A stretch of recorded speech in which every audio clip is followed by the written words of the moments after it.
Bonjour à tous et toutes. On va démarrer ce webinaire sur les économies de subsistance. Bienvenue à vous tous et toutes. Je m'appelle David Matheus Escobar, je suis chargé de mission à Cité Ressources, CRPV PACA, et je vais à vous partager un petit propos introductif au nom du Réseau national des CRPV, du RTES et de la NCT, de l'Agence nationale de la cohésion des territoires, pour engager nos échanges.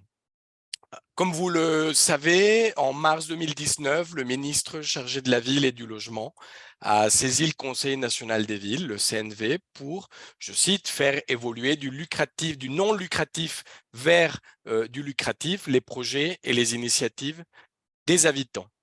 L'avis du CNV, qui a été rendu en octobre 2019, a contribué de cette manière-là à réintroduire dans différents réseaux professionnels les enjeux d'accompagnement des économies informelles et de reconnaissance des ressources des habitants. Et je dis bien réintroduire, puisque dans l'histoire de la politique de la ville, les économies illicites, qu'elles soient criminelles, informelles, et la reconnaissance de ce qui fait ressource dans les quartiers populaires, vont et reviennent de manière cyclique, entrent et sortent des agendas des acteurs de cette politique publique. Force est de constater que ces enjeux n'ont jamais vraiment occupé une place centrale dans les agendas des acteurs nationaux ni locaux, et que l'intervention publique depuis la politique de la ville est souvent restée au stade de l'expérimentation de dispositifs dont il ne reste souvent que très peu de traces. Toutefois, il serait inexact quand même de dire que rien n'est fait par ailleurs. Dans un rapport publié en 2015, l'OCDE passe en revue les stratégies engagées par plusieurs pays européens, dont la France, pour accompagner les entrepreneurs non déclarés par l'articulation de différents types de mesures de dissuasion, d'incitation et de persuasion. D'ailleurs, ce rapport a fait l'objet d'un webinaire en mars 2022 co-organisé par la NCT, l'ONPV, le RTES et le Réseau national des CRPV. On l'oublie peut-être aussi, mais en France, des mesures dissuasives, incitatives et persuasives existent, et parfois depuis des décennies. Cela concerne bien entendu la dite répression de la fraude et la lutte contre le travail dissimulé, mais cela concerne aussi des instruments d'allègement fiscal, comme le crédit d'impôt pour l'emploi d'un salarié à domicile, pour prendre un exemple très récent. Ce sont aussi des programmes d'aide à la création ou à la reprise d'activités qui peuvent être cumulés avec les indemnités de chômage, ainsi que des primes à l'immatriculation. Enfin, il ne faut pas non plus oublier qu'en 2009 a été introduit le statut d'auto-entrepreneur afin de fournir un cadre légal à l'exercice de petits boulots occasionnels, souvent entrepris dans le secteur informel, et pour faciliter le test d'activité à moindre coût. D'ailleurs, la progression du statut d'auto-entrepreneur est exponentielle depuis 2019. En 2019, le CNV invitait État, collectivités à soutenir la production de connaissances, la documentation d'expériences locales et l'expérimentation du dispositif d'accompagnement. Et nous pensons que nous y sommes bien déjà. Plusieurs ressources sont déjà disponibles et je ne citerai que quelques-unes, mais il y en a un certain nombre que vous retrouverez dans les bibliographies le plus souvent.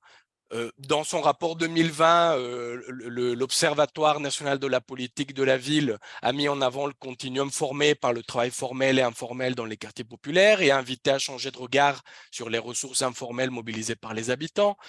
Au printemps 2021, le réseau des collectivités territoriales pour une économie solidaire, le RTES, avec le soutien de l'ANCT, lançait un chantier de travail consacré à la transition des économies informelles par et vers l'ESS. Simultanément, au sein du club d'Eveco du réseau national des CRPV, plusieurs CRPV se sont réunis pour mettre en commun leurs travaux, documenter des expériences et produire des analyses. En juin 2021, l'ANRU publiait dans sa série Les carnets de l'innovation un guide intitulé Le développement économique dans les quartiers en renouvellement urbain. Puis aujourd'hui, ce que nous souhaiterions faire, c'est de vous présenter deux nouvelles ressources issues des travaux du RTES et du Réseau national des CRPV, mais aussi nous voulons rendre compte d'un certain nombre d'initiatives locales qui se structurent et qui montrent que nombreux sont les acteurs des territoires qui sont d'ores et déjà mobilisés pour mieux observer et mieux comprendre ces pratiques économiques, mais aussi et surtout pour mieux les accompagner sur le terrain dans l'action. Donc, ce sera l'objet notamment de témoignages. Puis, pour finir, l'élaboration en cours des nouveaux contrats de ville est peut-être une opportunité pour inscrire cette question au sein d'une intervention publique territoriale intégrée, c'est-à-dire qui engage l'État, les collectivités, mais aussi sans doute d'autres signataires. On peut d'ailleurs, par rapport à l'histoire de la politique de la ville, se demander si nous saurons collectivement installer de manière durable l'accompagnement des économies de subsistance dans les agendas publics nationaux et locaux de la politique de la ville et d'autres politiques publiques, bien entendu. L'ANCT, le RTES et le Réseau national des CRPV, nous sommes engagés pour y contribuer et nous vous donnons également la bienvenue à ce webinaire. Pour démarrer, je vous rappelle que vous pouvez interagir avec nous et avec les témoins qui suivront via le chat. Donc, n'hésitez pas à participer à ces échanges par des questions, des interrogations, des demandes de précision ou des compléments via le chat que notre collègue Frédéric Frénard saura nous faire arriver. Et pour démarrer, donc, je vous propose une brève description du déroulé. Donc, une présentation des contributions du Réseau national des CRPV et du RTES, donc ces nouvelles ressources. Et puis ensuite, une série de retours d'expérience qui apportent des témoignages sur comment mieux observer et comment mieux accompagner. Notamment la mécanique de rue dans la ville de Saint-Denis, une étude action sur les bifins du marché aux puces à Marseille, des travaux sur l'accompagnement de bifins à Paris, les Mamas de Grigny, qui est une action plutôt dans le champ des pratiques culinaires, une approche globale par l'économie sociale et solidaire de l'accompagnement de l'entrepreneuriat non déclaré. Et puis, pour finir, nous donnerons la parole à Mario Mangin du Conseil national des villes sous forme d'un rapport d'étonnement. Nous lui proposions ce format pour faire le lien entre les préconisations du CNV de 2019 et les développements que ces témoignages aujourd'hui nous donnent à voir. Donc, démarrons avec la première des deux publications que nous souhaitons vous présenter aujourd'hui. Donc, cette publication est issue d'un travail produit par le Réseau national des CRPV. Les CRPV sont implantés dans 20 régions, dont 4 en Outre-mer. Ils exercent auprès des acteurs de la politique de la ville des missions de qualification, de mise en réseau, de diffusion de bonnes pratiques et d'appui en direction des agents de l'État et des collectivités territoriales surtout. Les CRPV sont constitués en réseau national et ils travaillent en groupe de travail thématique, au sein desquels ils mutualisent des ressources et des outils, mais aussi produisent et diffusent des analyses et des propositions que l'on essaye d'ancrer dans les réalités et pratiques des terrains locaux. Depuis 2017, les professionnels des CRPV en charge des thématiques du développement économique, de l'emploi et de l'insertion se retrouvent au sein d'un de ces groupes de travail qui s'appelle le Club des VECO. Et c'est dans ce cadre que plusieurs CRPV, Profession banlieue, Réseau Ville, Ville et Territoire Occitanie et Cité Ressources ont produit pour le réseau national l'édition 2023 de la série L'écho des quartiers, intitulée Économie de subsistance, quel levier pour l'action publique, circonscrire, comprendre, accompagner, qui est paru début février 2023 et qui fait une trentaine de pages, qui est accessible via téléchargement en ligne. On pourra sans doute vous partager le lien d'accès à la ressource via le chat si Frédéric peut bien nous aider sur ce plan-là.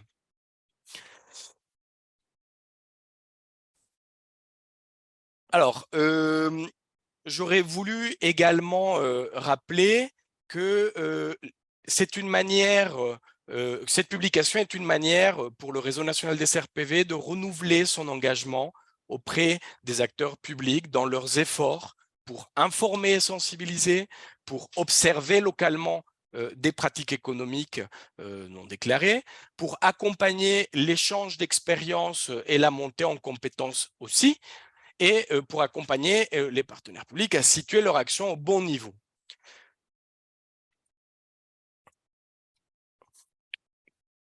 Qu'est-ce que l'on peut trouver dans cette publication? Alors, d'abord, cette publication rassemble des réflexions et des analyses qui constituent autant de ficelles pour circonscrire le sujet, pour mettre en place une démarche d'observation ou d'accompagnement. Autour de trois grandes rubriques essentiellement. Donc, de quoi parle-t-on? Nous vous proposons dans ce premier chapitre une petite discussion sur le sens des termes qui sont les plus employés pour parler de ces pratiques économiques, et nous vous partageons aussi notre préférence pour la notion d'économie de subsistance. Je ne rentrerai pas aujourd'hui dans le détail de l'argumentaire, je vous renvoie vers cette discussion plutôt au sein de la publication. Dans la rubrique « Pourquoi et comment observer ?», nous argumentons qu'observer, c'est déjà agir. Et c'est important peut-être de le rappeler et de l'entendre, puisque parfois, l'observation est un peu le parent pauvre des interventions. Donc, comprendre de manière fine les pratiques d'économie de subsistance nous semble être une condition de réussite de toute forme d'intervention. Dans la rubrique « Pourquoi et comment les accompagner ?», nous développons un argumentaire autour de l'idée qu'accompagner, c'est d'abord situer l'action au bon niveau. Une collectivité n'a pas les mêmes leviers que l'État et inversement. Et ensuite, nous argumentons qu'il est toujours utile d'articuler des mesures de dissuasion, d'incitation et de persuasion, d'où un enjeu fort de collaboration, de coordination entre différentes autorités publiques. Enfin, nous disons aussi bien que les mesures qui réussissent le mieux sont celles dont la conception se fait par et pour les entrepreneurs concernés. Le deuxième apport de cette publication, c'est de prendre appui sur les contributions de plusieurs partenaires sous forme de 6 études de cas, sorte de retour d'expérience. Chaque étude de cas rappelle le contexte dans lequel s'est mis en place l'action, les objectifs, les mesures mises en œuvre, les acteurs impliqués et les principaux résultats. Donc 6 fiches d'action autour de la mécanique de rue dans 3 QPV d'Île-de-France, au quartier Château-Arézé dans la métropole de Nantes, et également en Seine-Saint-Denis. Une fiche de retour d'expérience sur les économies populaires, une étude d'action sur les économies populaires dans le quartier de la Mosson à Montpellier.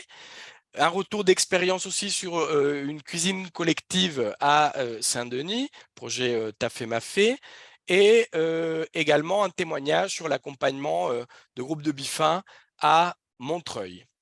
Alors, un dernier mot sur ce que nous retenons de cet exercice au Réseau national des CRPV. Trois ou quatre points essentiellement. C'est que tout d'abord, les autorités publiques sont légitimes pour agir en faveur de la régulation de ces pratiques. D'ailleurs, elles le font déjà et depuis longtemps pour certaines. Elles sont d'autant plus légitimes que les limites entre économie formelle et informelle sont souvent maigres et que les économies criminelles ne les recouvrent que très partiellement.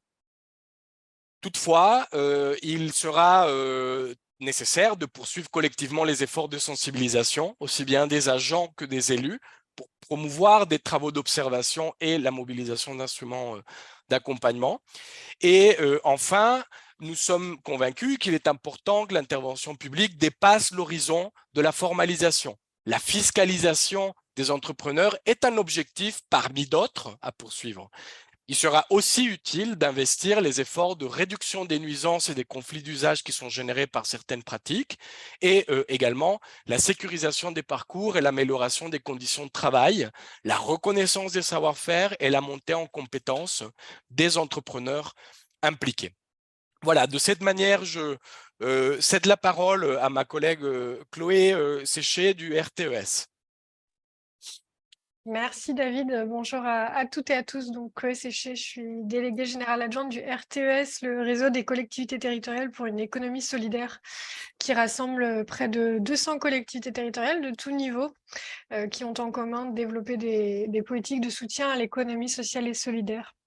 Et comme David le disait, le RTS a effectivement mené un chantier participatif et partenarial durant 2 ans sur cette thématique économie informelle et économie sociale et solidaire, chantier soutenu par l'ANCT, qui se donnait 2 objectifs, à la fois participer à la reconnaissance de l'utilité sociale de ces pratiques informelles, donc ce qu'elles apportent à la fois pour les territoires et leurs habitants en termes de cohésion sociale, de développement économique des territoires et d'insertion, et de favoriser le passage ou la transition de l'économie informelle à l'économie formelle par et vers l'économie sociale et solidaire.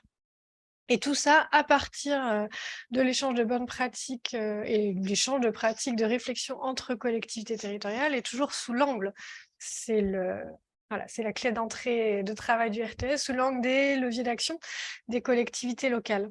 Et pour ce faire, on a mené un chantier qui s'est articulé en 2 axes, à la fois un groupe de travail qui a réuni une vingtaine de collectivités territoriales du RTS. Vous avez la cartographie là, qui apparaît, qui ont associé des structures de l'ESS de leur territoire impliquées sur ces sujets, qui a été l'occasion de, comme je disais, partager des expériences, des réflexions, réfléchir aux leviers d'action possibles, et en parallèle, l'organisation d'une dizaine de webinaires, soit directement organisés par le RTS, soit en partenariat avec l'ANCT, l'ONPV, Observatoire national de la politique de la ville, et le réseau national des CRPV, comme aujourd'hui, et la réalisation de fiches dénichées pour vous. Ce chantier donne lieu à la publication d'un repère. Donc, c'est un type de publication du RTES. Je veux bien que vous passiez à la slide suivante, s'il vous plaît, qui vient vraiment clôturer ces 2 ans de travaux. Ce repère dédié rassemble 18 fiches actions, retour d'expérience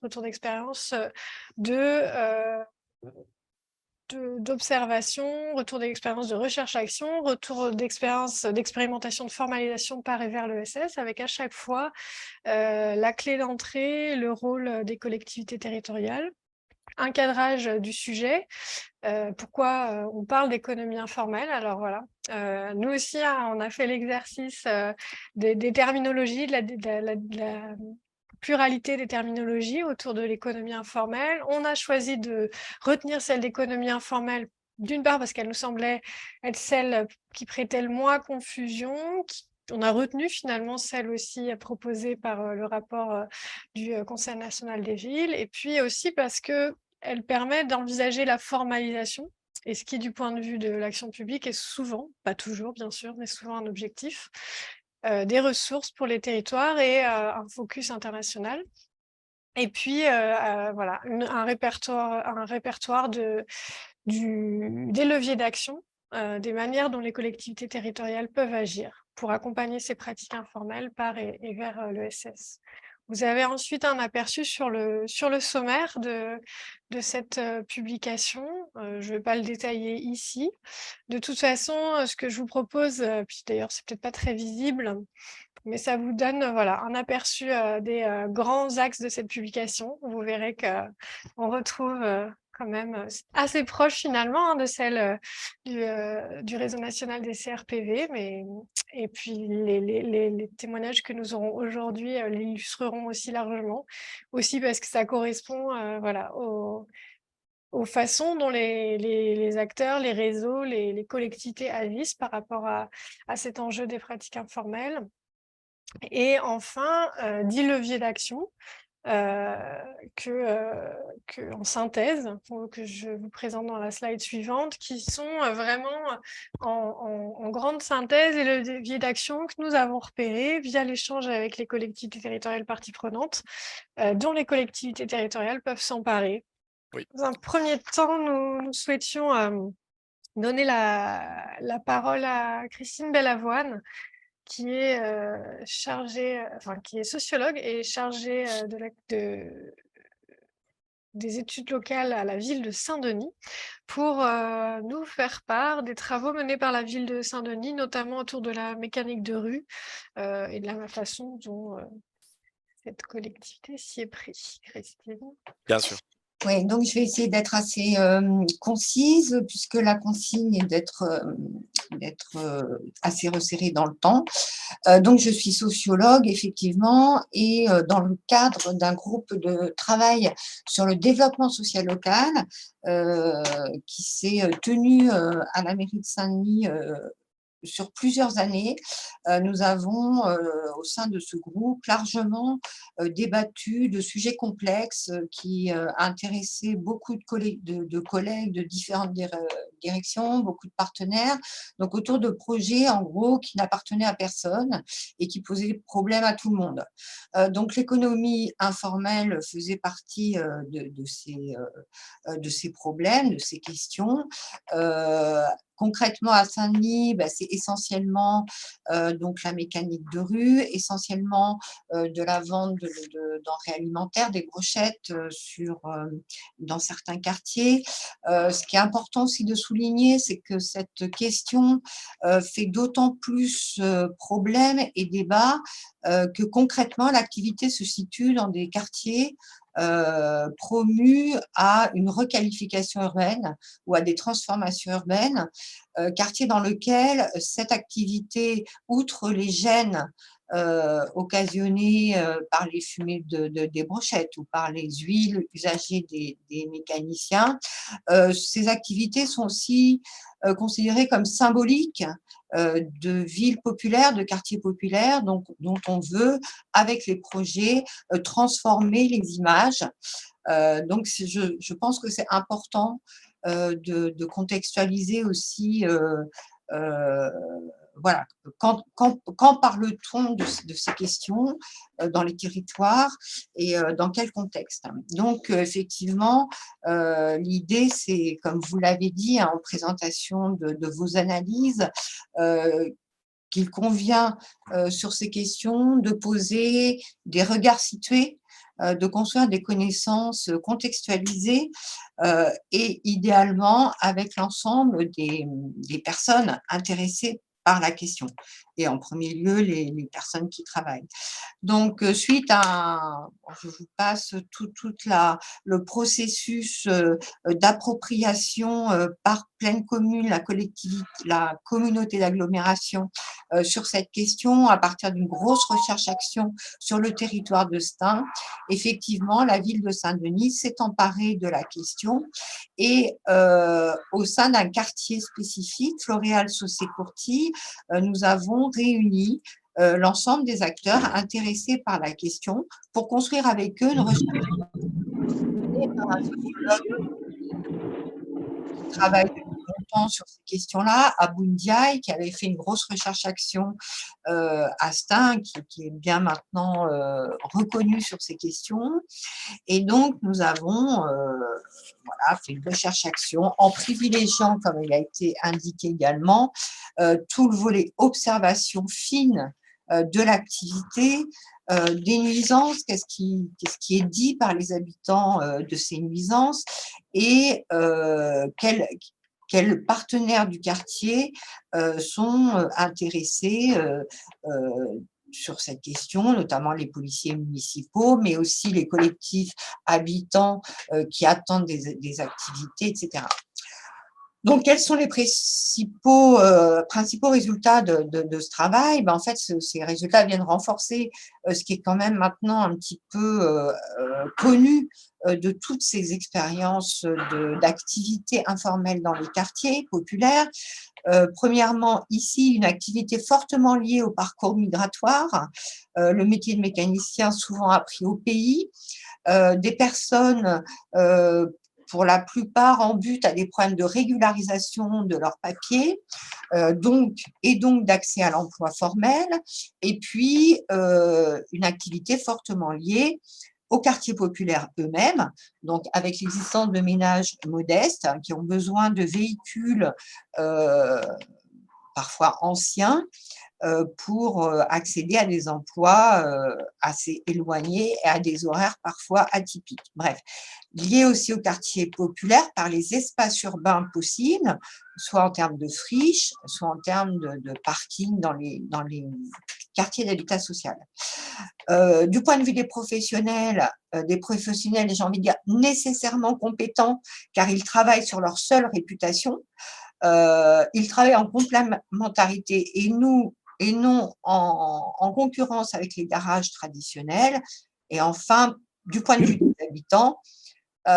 des habitants qui sont plus gênés par les conséquences de l'activité que par l'activité elle-même, et que derrière ceux qui se plaignent, il y a tous ceux qui sont majoritaires, qui utilisent peu ou prou, qui ont déjà utilisé ou qui connaissent des gens qui utilisent ces services.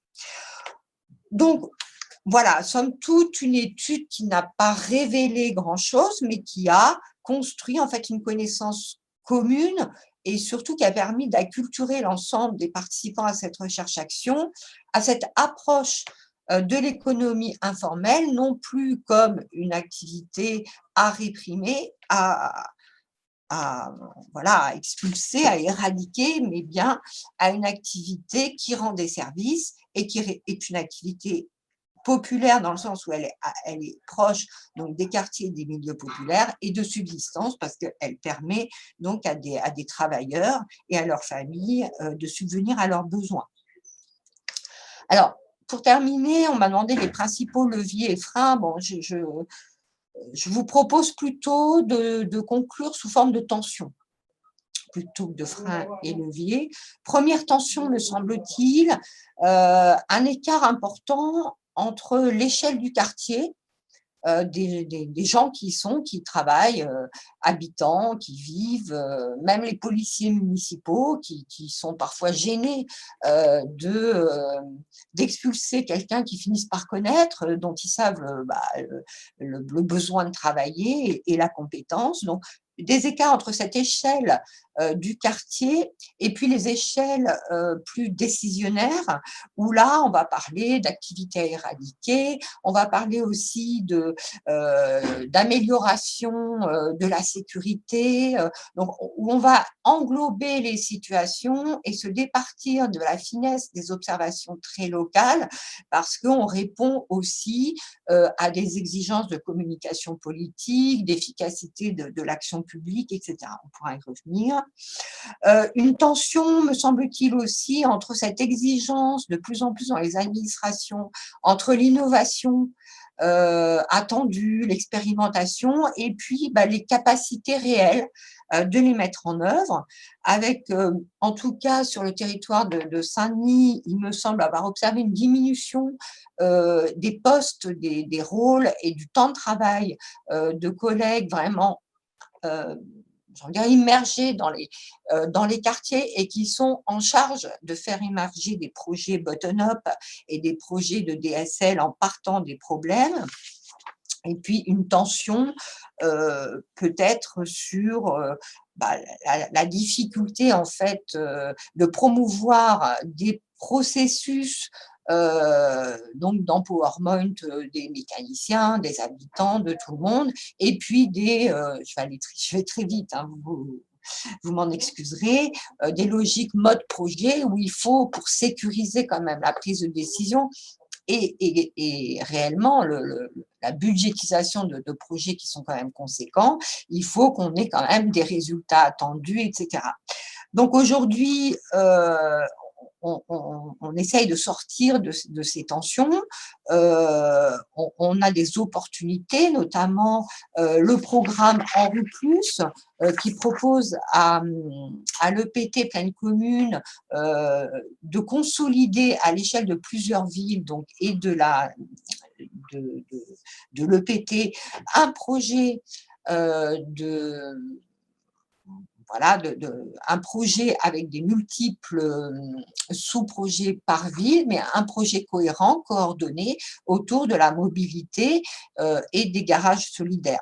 Donc, on voit bien qu'effectivement, un tel projet exprime aussi une des dernières tensions, peut-être que je voudrais exprimer devant vous, c'est à l'avant, on part. Nous, en tout cas, à Saint-Denis, on est parti de la problématique du travail des mécaniciens et d'une problématique de développement social de quartier à partir de cette activité et de sa formalisation en intégrant justement l'amélioration du cadre de vie, l'offre de services dans un quartier, le travail, etc. Et puis, on voit bien comment le projet global doit intégrer celui-ci, mais d'autres, et on passe un projet à partir des mécaniciens vers un projet qui va proposer des réponses en termes de garage solidaire ou de plateforme de mobilité, et à nous, entre guillemets, de veiller à ce que certains mécaniciens y trouvent toujours leur place. Donc, c'est pour moi la tension que l'analyse de ce projet, mais d'autres aussi, doit rester à notre vigilance. Comment, effectivement,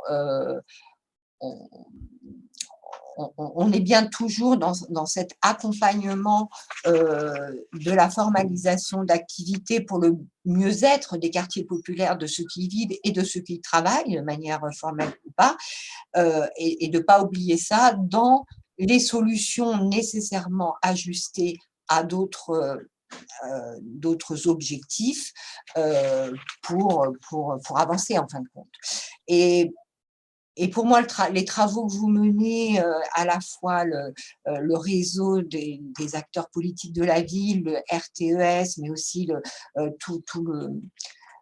les écrits du CNV, etc., sont des leviers, en fait, fondamentaux pour déjà légitimer ces questions, montrer que leur mise à l'agenda devient une question qui concerne sociétale, entre guillemets, et plus seulement locale. Donc, j'ai envie de dire que, outre le rôle de l'ANRU et de la politique de la ville concrètement dans les appels à projets, le levier principal, c'est hors de territoire ce que vous faites. Et le second, me semble-t-il, c'est effectivement pour dépasser les frilosités individuelles, aller sur des choses qui restent risquées, complexes, à les sécuriser en construisant des cadres collectifs de prise de risque, comme effectivement les appels à projets contrats de ville pourraient être ces espaces où collectivités, État s'engagent collectivement sur ces questions. Je m'arrête. Merci beaucoup, Christine. Christine Bellavoine. Et comme le dit Frédéric Frenard, vous nous encouragez à poursuivre le travail. On va peut-être, alors c'est vrai que voilà, on souhaite offrir plusieurs témoignages et donc le temps passe vite. En plus, il n'y a pas de questions pour l'instant dans le fil de discussion, donc je propose qu'on donne tout de suite la parole à Stéphanie Fernandez Ricatella. Ricatella. Oui. Bonjour Stéphanie, merci de nous partager aujourd'hui votre témoignage sur une étude d'action sur les bifins du marché Opus à Marseille. Nous parlons, nous, d'études d'action, peut-être que vous en parlez différemment. Rappelez-nous d'où vient ce projet, quels étaient les objectifs initiaux, qu'est-ce qui a pu être mis en œuvre jusqu'à présent. Qui sont les acteurs impliqués, et puis, comme le faisait peut-être à l'instant Christine, quels sont les tensions qui aujourd'hui que vous rencontrez dans la mise en œuvre de ce projet? Alors, il y a plein de choses qui vont justement rejoindre. Alors d'abord, bonjour à tous, hein, je vous prie de m'excuser. Il y a plein de choses qui vont rejoindre aussi les propos de… Stéphanie, c'est vrai que je vous ai pas présenté et donc vous êtes chargée de mission pour l'association Améliore. Voilà, pour l'association Améliore qui travaille en fait avec les travailleurs de rue et qui essaye de mettre en œuvre les projets pour que justement rendre formel un travail qui aujourd'hui est informel et permettre de donner des lieux qui soient dédiés aux travailleurs de rue et les accompagner justement vers l'emploi, que ce soit de l'emploi salarié ou de la création d'entreprises. Voilà. Donc ça, c'est le trait raccourci de notre travail. Améliore existe à Montreuil et à Bobigny depuis une dizaine d'années, puisque ça a été créé en 2012 par Samuel Lecoeur, qui est directeur. Aujourd'hui, depuis 2021, nous sommes aussi à Marseille. Basiquement, je m'occupe de ce projet parce que je vis à Marseille depuis très longtemps et que je connais bien ce territoire et entre autres les territoires sur lesquels sont installés des bifins, qui sont ce que communément on appelle les quartiers nord, ce qui ne veut un peu tout et rien dire.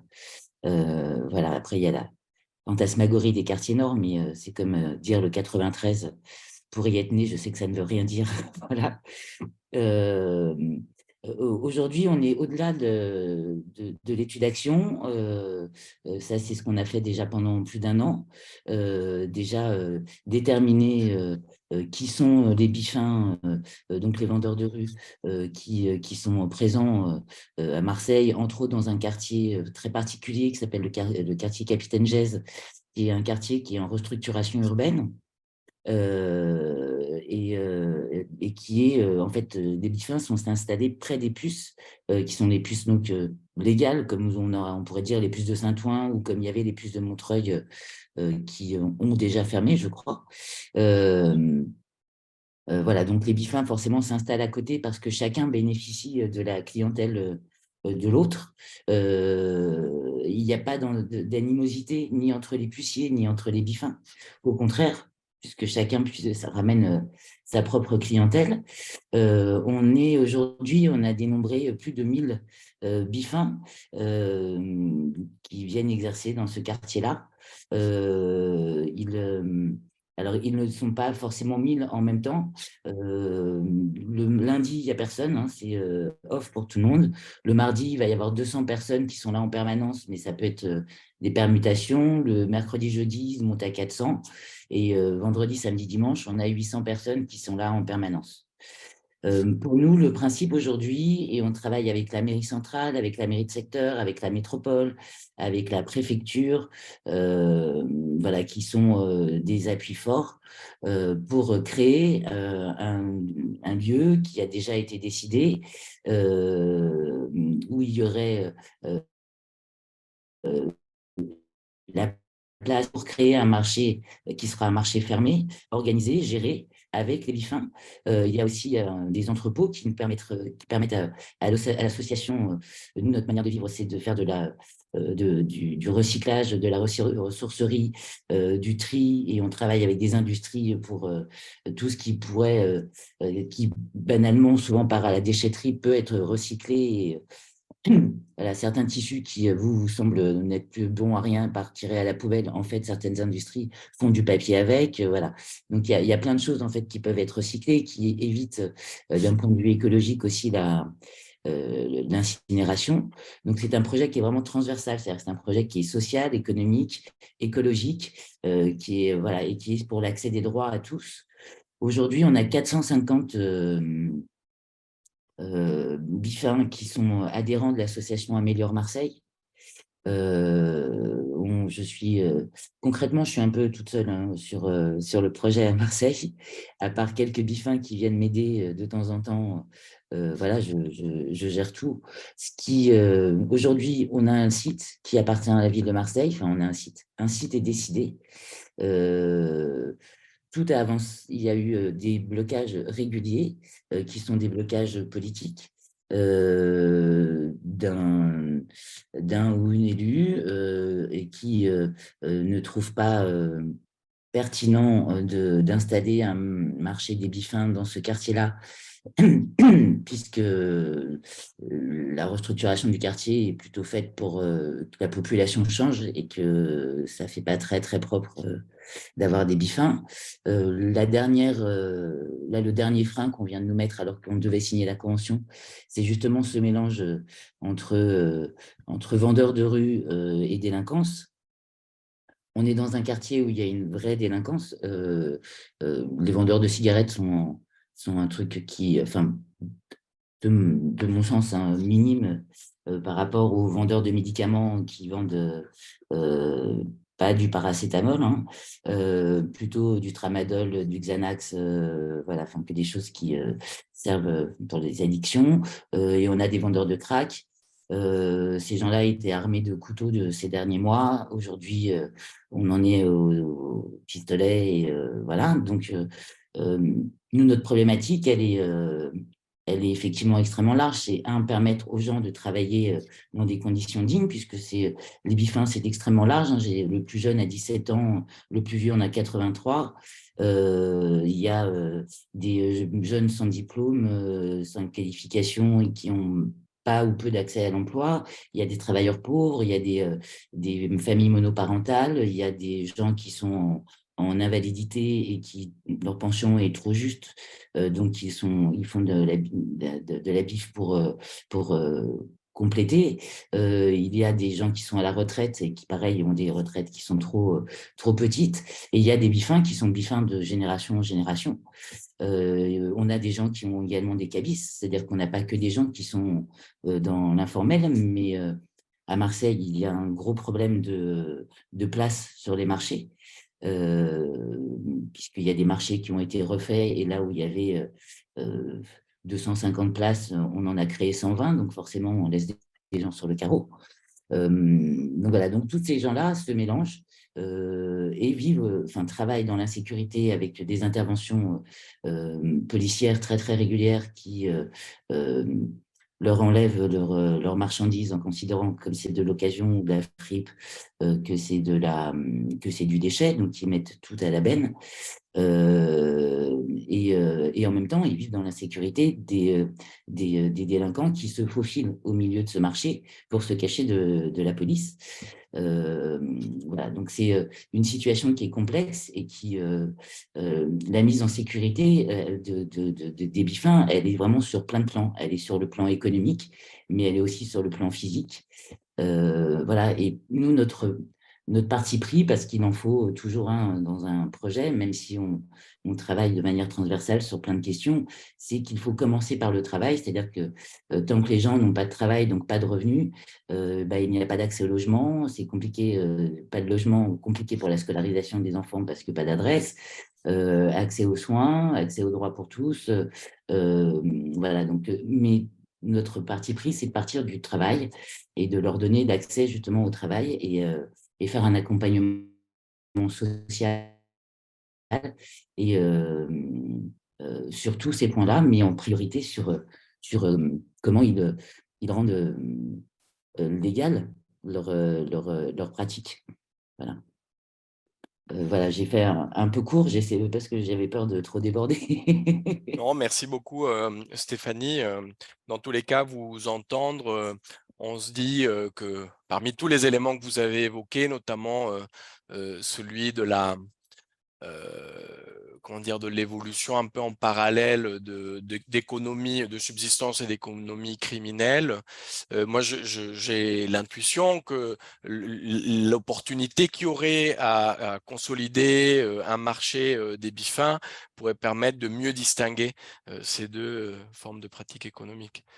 Absolument, absolument. Et là, vraiment, on est juste bloqué par un élu, je vous dis, voilà, qui a lui-même des projets, ou elle-même, parce que voilà, il n'y a pas de. Mais des projets immobiliers dans le quartier. alors que les choses étaient extrêmement calées. Euromed et l'aménageur du quartier, et pour la préfecture, la mairie centrale, la mairie de secteur, puisqu'à Marseille, nous avons aussi des mairies d'arrondissement, comme à Paris ou à Lyon. Donc voilà, pour Euromed, préfecture, mairie centrale, mairie de secteur et la métropole, qui est donc en charge de la gestion des déchets, tout devait être calé pour la mi-mars. Pour justement, parce que là, il y a une extension des travaux qui est énorme, donc l'espace de vente des bifins se restreint, donc les tensions, elles montent forcément parce que ces gens ont juste besoin de vivre.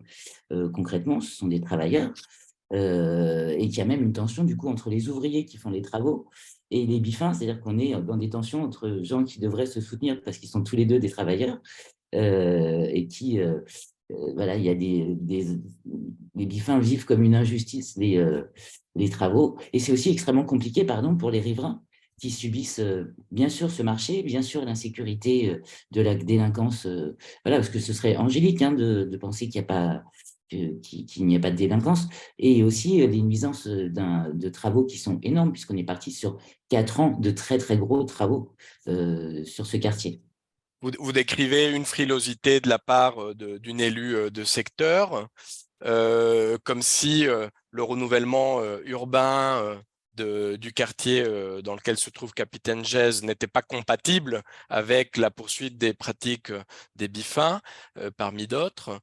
Il y a d'ailleurs un contre-exemple qui est à trouver à Barcelone, hein, le marché El Cinquante, qui se situe dans un très beau bâtiment avec des grandes qualités architecturales, une architecture d'ailleurs Absolument. contemporaine, et qui se situe pile devant une des tours les plus belles de cette ville, qui est la tour Akbar, réalisée Voilà. par Jean Nouvel. Donc Nouvelle, ouais. voilà un bel exemple de comment deux fonctions économiques très distinctes peuvent évoluer en face à face.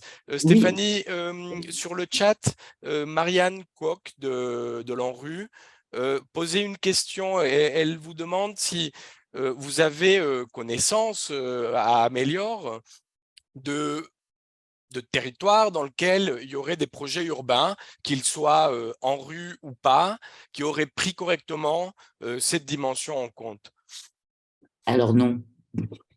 Que ce Alors peut-être soit qu'on peut dire Barcelone, hein, justement. oui, oui, non, mais c'est-à-dire que nous, c'est des choses qu'on prend en compte et qu'on essaye de. Enfin, on fait aussi de la pédagogie justement auprès des élus, des collectivités territoriales, des techniciens aussi qu'on rencontre, hein, voilà, parce que c'est aussi eux qui portent les projets, ce ne sont pas seulement les élus.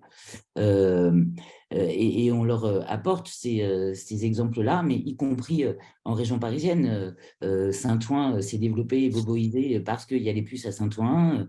Enfin, c'est aussi un pôle d'attraction très fort.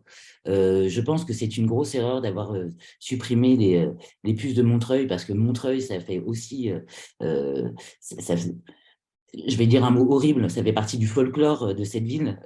Voilà, vous entendez bien que c'est avec 42 000 guillemets quand je dis ça.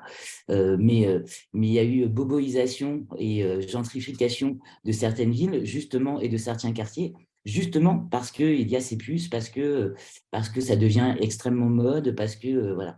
Donc, à mon sens, c'est une erreur de ne pas prendre en compte ça et de penser que c'est un frein au développement de quartier. Je pense que c'est pile poil l'inverse. Voilà, donc on continue à se battre. Hein, des freins, on en a eu plein. Je les ai fait sauter les uns derrière les autres. C'est le dernier, et enfin c'est le dernier. C'est le nouveau. J'espère que c'est le dernier. Et je trouverai le contournement comme j'ai trouvé les autres contournements pour faire lever voilà, tous ces verrous. Mais effectivement, il y a aussi une fantasmagorie autour des bifins et du vendeur-voleur. C'est-à-dire qu'il faut réexpliquer le travail extrêmement rude de ces vendeurs de rue. Merci beaucoup, Je vous en prie. Stéphanie. Thierry Caillé, bonjour. Vous êtes élu à la stratégie zéro déchet à la mairie d'arrondissement du 18e de Paris. Bienvenue. Et vous allez nous faire un retour d'expérience de bientôt 2 décennies de ce que c'est que l'accompagnement d'un groupe de BIFIN. Oui, je voudrais dire d'abord que je suis tout à fait d'accord avec ce qu'a dit Christine et Stéphanie, avec de petites nuances certainement. Et je voudrais aussi parler en particulier, on parle souvent du coût de l'accompagnement social. Mais il faut savoir, quand on fait de la réparation, ça a un coût. Et ce coût, on va le retrouver, par exemple, la police, quand elle arrive, elle va venir saisir les affaires. Et bien sûr, il faut immobiliser une benne à ordures. Et cette benne à ordures, elle est mobilisée pour la journée. Donc, par exemple, sur Porte Montmartre, eh bien, on a une benne à ordures qui est mobilisée sur 3 jours et elle coûte à l'année 170 000 €. Vous voyez le coût. Le coût du carré, au départ, était de 200 000 €. Maintenant, il a augmenté, mais quand on a organisé les BIFIN, qu'on a obtenu avec la ville un droit pour eux sous un pont avec 100 places, ça coûtait 200 000 €. Vous voyez? Et quand on envoie la police, on ne calcule pas le coût de la police, on ne calcule pas le coût du désordre que ça fait dans le sens de la saleté, de l'éparpillement des choses, et puis pour un résultat extrêmement médiocre, puisque les gens sont toujours au même point, c'est « je te chasse, tu reviens, je te chasse, tu reviens ». Et ça ne marche pas. Donc, à partir du moment que les choses ne marchent pas, et comme tu le disais si bien, il faut observer. Et l'observation, c'est le premier point de départ pour la chose. Et quand j'ai créé avec l'association des BIFIN, qui s'appelait Sauf qui peut, je leur ai dit, vous créez une association, et puis de là, on va y aller, on va revendiquer des places où vous êtes sous un pont, donc on avait calculé 100 places, et on avait demandé aussi une aide d'une personne pour voir les situations délicates, sociales, etc. On parle Eh du bien, début des années 2000, n'est-ce pas, Monsieur Caillé? c'est ça. Et on est où exactement? À Porte Montmartre, sous le pont. Alors, bien sûr, ça fait jonction, étant donné que ce sont des BIFIN, ça fait jonction avec le marché aux puces. C'est une entrée du marché aux puces de la porte de Saint-Ouen. Et on a eu énormément de soutien. Alors, c'était difficile tout d'abord avec la population parce qu'on a été débordé par le mouvement des BIFIN à un moment donné, puisqu'ils sentaient que tout se structurait. Alors, les gens venaient de très loin et ça a été compliqué quand même, faut dire les choses, et en particulier avec la population qui manifestait, c'était assez fort. Puis on a réussi à trouver des espaces encore de libre, parce qu'on est quand même sur Paris, Saint-Ouen, et on a pu mettre ces personnes vers un quartier derrière l'hôpital qui était oublié. Donc, et grâce à la mairie de Paris à l'époque et à Daniel Vaillant, qui était maire du 18e, en sachant qu'on a fait un véritable combat à l'époque aussi, eh bien, on a réussi à prendre des décisions pour que la ville décide de créer ce carré des BIFIN. Et en une année, le carré a été entre la première décision, oui, on y va, et eh bien, il a fallu un an, et le carré fonctionne très bien. Il y a une moyenne de 450 personnes qui tournent. Alors, c'est 100 personnes à la journée, mais qui tournent suivant les gens. Il y a des gens qui sont là à demeure, qui tournent sur 3 jours, et ça fait 450 personnes. Après, les problèmes il y a des débordements. Et il y avait eu une règle aussi, c'était créé par les BIFIN. Donc, on peut leur tirer le chapeau, puisque c'est quand même des gens pauvres, en difficulté, etc., souvent d'origine étrangère. Eh bien, ils avaient décidé que les gens de Saint-Ouen, les gens du 18e et les gens du 17e puissent vendre, mais pas plus loin, non pas pour renvoyer les gens, mais pour dire, voilà, on ne vient pas de l'autre côté de Paris, parce que par exemple, dans le 14e, on a vers la porte de Montrouge, etc., on avait des carrés de BIFIN, parce qu'il y a aussi un marché aux puces, porte de Vanves, et il y avait des espaces BIFIN qui sont plus ou moins chassés, mais ils existaient aussi. C'est comme à Porte d'Italie, c'est pareil, et ainsi de suite. Et donc, et Porte de Montreuil. Donc, plus on chasse les endroits, c'est toujours au nom d'une requalification de quartier. Et là, on voit quoi? On ne tient pas compte de l'existant. Ces gens existent. Ces gens sont du coin souvent. Et on le voit aussi dans le 20e. On va restructurer la porte de Bagnolet. On est en train d'essayer de se battre pour dire, voilà, il faut garder ces bifins. Ils existent. Sinon, ils existaient aussi à Belleville. Et sinon, bien, ils vont ailleurs et ils reviennent sur la porte de Saint-Pons. Ça, c'est très compliqué parce que ça fait trop de monde à gérer. Et il faut remettre une benne à ordures, envoyer la police municipale. Ce n'est pas les solutions. Et puis, on a aussi une communauté rome assez importante qui est arrivée et qui a trouvé un peu de place sur le carré des Bifins, mais c'est insuffisant. Et là, on voit, c'est pareil, à travers l'observation, on se dit, mais ces gens-là, ils n'ont aucun autre moyen de subsistance que de vendre comme ça, etc. Si on ne veut pas les voir vendre des cigarettes, après, si on ne veut pas les voir rentrer dans d'autres choses illégales, et c'est pour ça quand on dit oui, c'est illégal, bien sûr, c'est illégal déjà de vendre à la sauvette, mais on vend quoi? Des objets récupérés dans les poubelles, mais on peut vendre aussi des cigarettes parce qu'on rentre déjà dans un certain milieu et les ventes des cigarettes, c'est presque tous les jours. Donc, ces gens, s'ils rentrent dans ces milieux, c'est faute d'alternative. Parce que ces gens travaillent. Et c'est là qu'il faut comprendre. Libérer la police de ses tâches pour avoir des acteurs sociaux qui vont chercher, par exemple, la communauté rome, elle est demandeuse de travail. Mais comment, quand tu es rome, que tu ne maîtrises pas les choses, mal la parole, etc. Alors qu'à l'époque, la communauté rome, pour revenir sur la communauté rome, elle tournait sur l'ensemble du pays et d'autres pays, voire elle se déplaçait suivant les besoins. Par exemple, comme je t'ai parlé tout à l'heure, là, on va arriver vers la saison des asperges.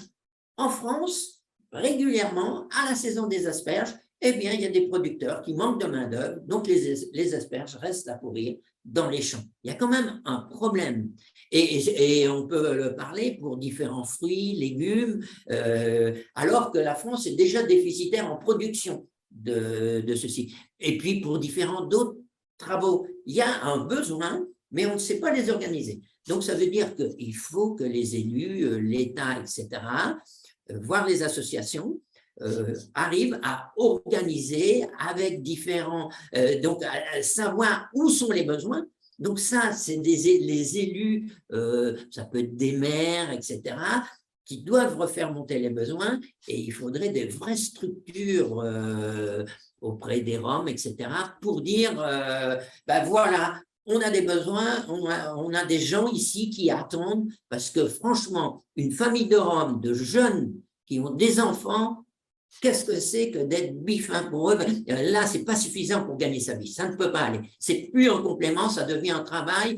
Et alors, ils courent partout, ils font un peu n'importe quoi. Thierry voilà. Caillé, vous soulignez là, vous insistez sur un élément qui me semble important, qui est celui que l'entrée par les activités de subsistance permet ensuite d'ouvrir d'autres possibilités pour construire des parcours d'insertion par l'emploi qui dépassent largement seulement les pratiques de subsistance ou les pratiques informelles.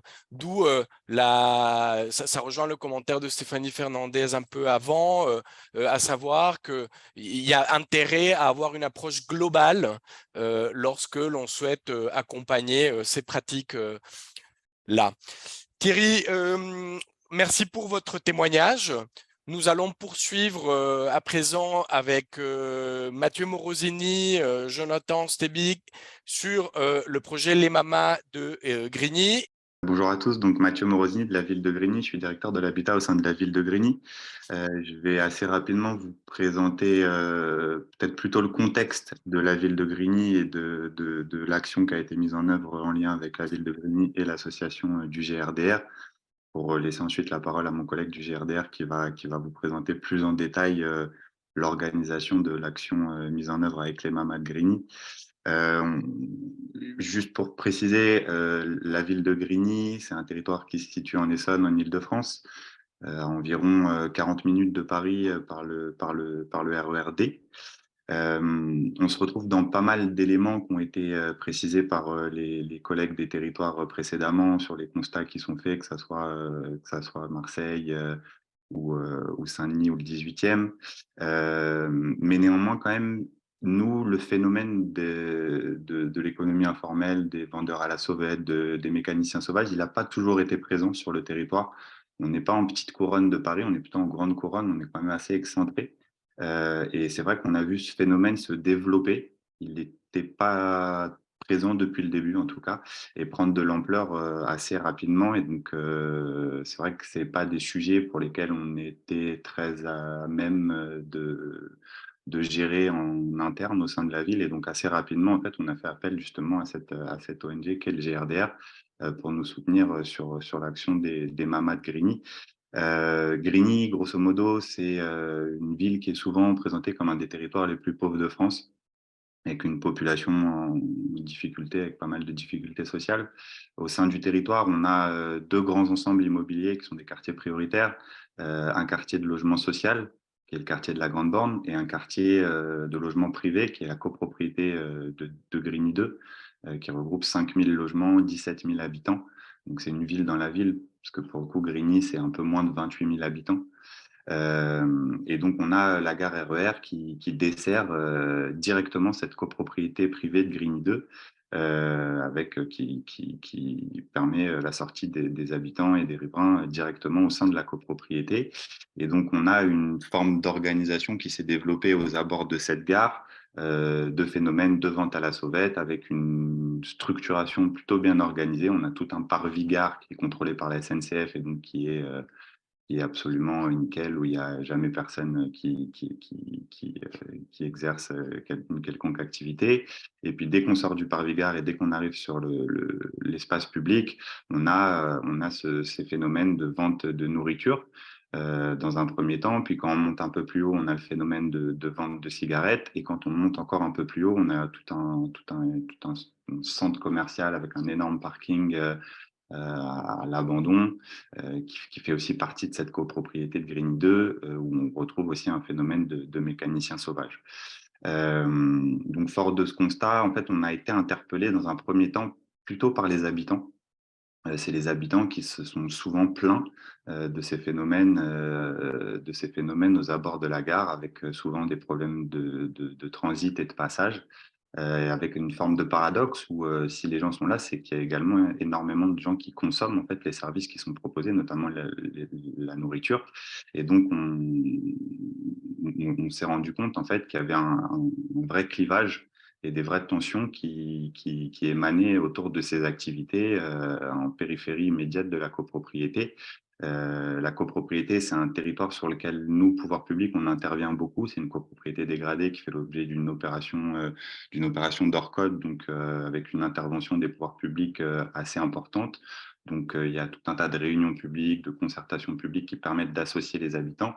Et ce qui revient assez régulièrement lors de ces échanges qui sont bien spécifiques en fait à la vie de la copropriété, c'est systématiquement ces problèmes de quotidienneté qui s'exercent en périphérie de la gare, et notamment les problématiques de vendeurs à la sauvette. Donc, on s'est rapproché du GRDR fin 2019, je crois, pour les missionner sur le travail qui a permis d'aboutir à la mise en œuvre de l'association des Mamas de Grigny. Et donc, je pense que Jonathan peut peut-être préciser plus en détail l'action mise en œuvre avec les femmes. Merci, merci Mathieu. Je ne sais pas si vous m'entendez bien, si ça fonctionne. Très bien. Bon, du coup, je vais tenir compte aussi des timings, revenir assez rapidement sur la démarche, peut-être aussi remercier, en plus du soutien assez significatif de la ville. C'est vrai que c'est vraiment la convergence de partenaires financiers qui nous ont permis, du coup, depuis 3 ans, de mettre en œuvre une action avec des impacts assez significatifs. Du coup, la NCT, Conseil départemental de l'Essonne, Fondation Raja, sur la partie opérationnelle, mais aussi un soutien de 2 ans de la Fondation Paris Habitat autour d'une recherche-action qui nous a permis en fait de travailler la capitalisation et avancer sur la modélisation de notre démarche. Sur la mise en œuvre, il y a 3 aspects que je voudrais souligner très rapidement. Du coup, toute cette première phase, on va dire, de l'automne 2019 jusqu'à l'été 2020. Tout ça un peu entravé par l'émergence du Covid, mais on a beaucoup travaillé sur la phase d'identification et de diagnostic des besoins. Donc, sur un travail de proximité, de construction d'un climat de confiance avec les femmes, en gros, un temps pour faire connaissance. Et en parallèle, sur du maillage d'acteurs et maillage territorial, identifier en gros les dispositifs d'action sociale qui pouvaient contribuer à améliorer les conditions de vie des femmes du coup qu'on allait accompagner. Et du coup, cette phase de diagnostic a abouti à la structuration d'un cadre juridique d'une association portée donc par un groupe de 9 femmes du Parvis qui étaient donc des vendeuses de brochettes.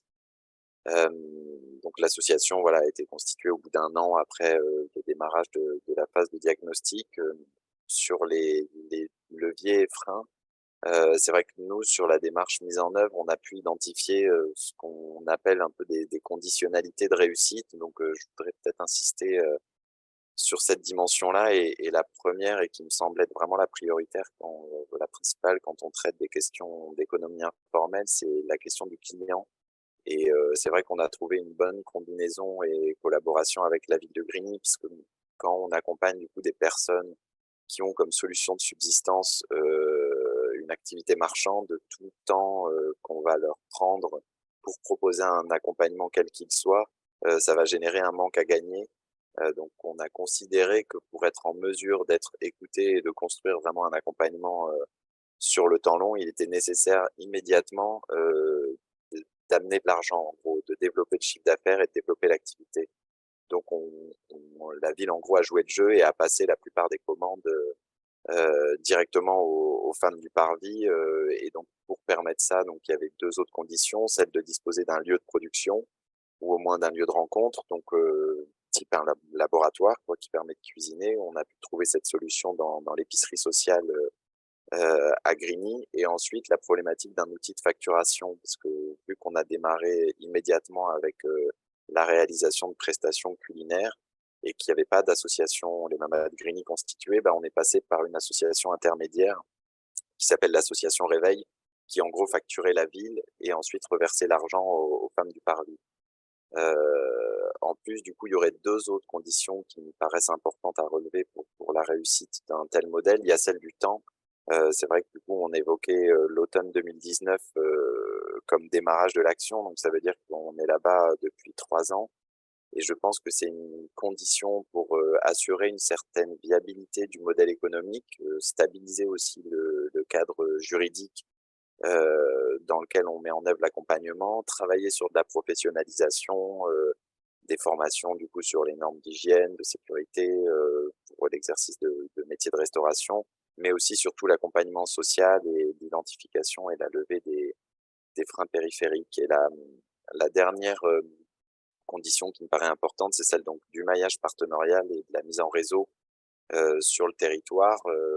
On a affaire du coup à des gens qui rencontrent tout un tas de problématiques périphériques liées à la santé, au logement, au mode de garde des enfants, aux conditions de revenus, aux aides sociales, à l'apprentissage du français, aux situations administratives. Et en fait, du coup, nous, c'est par la convergence et la réunion de différents opérateurs du territoire qu'on a pu mettre en relation du coup les femmes sur des champs de compétences qu'on n'avait pas nous-mêmes. Par exemple, la question des droits administratifs, droit au séjour, la question du logement. Donc, ce travail en réseau, il est aussi fondamental. Sur les résultats, je reviendrai rapidement sur 2 dimensions. Il y a des résultats sur la dimension sociale. Déjà, sur la mise en œuvre du projet, les femmes, elles ont vraiment gagné en capacité de mobiliser du coup ces fameux services et dispositifs du territoire. Il y a eu une grande amélioration aussi sur la confiance et la prise de parole en public. Il y a eu beaucoup de prestations qui ont été réalisées pour la mairie, pour l'inauguration des permanences des députés en Essonne. On rencontré François Ruffin, aussi des événements à l'université d'été du ministère de la Ville.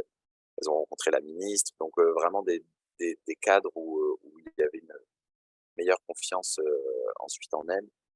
Et un autre aspect qui est celui de l'inscription dans des réseaux d'acteurs. En fait, dans le cadre de l'accompagnement, on a pu inscrire du coup l'association Les Mamas de Grigny sur 2 principaux dispositifs. Donc le dispositif émergence de France Active, et un autre qui était le réseau des associations lauréates de l'appel à projet de la NCT des Gilets Roses sur l'Essonne. En fait, c'était pas anodin parce que c'est aussi des espaces qui permettent de se confronter, d'échanger avec des structures d'autres environnements, avec peut-être plus d'expérience et d'avancer sur la structuration du projet associatif, au-delà de l'activité culinaire, mais même de l'association en tant que telle.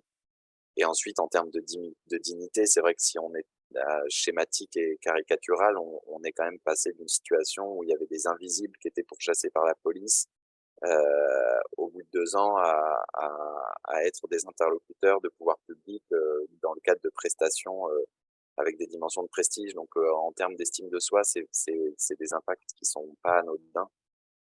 Ensuite, sur la dimension économique, juste insister sur les 2 formes, en fait, les 2 offres marchandes existantes pour le moment.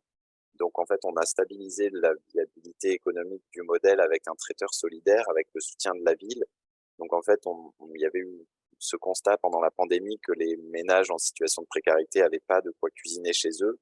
Donc, en fait, la ville a proposé aux mamas de Grigny de réaliser des repas préparés pour livrer, du coup, une 50aine de repas par semaine, ce qui génère, du coup, un revenu d'environ 1 800 € net par mois pour les femmes. Et donc, l'approvisionnement en matières premières se fait au niveau de l'épicerie sociale à des coûts symboliques. Donc, ce qui permet du coup d'assurer une viabilité.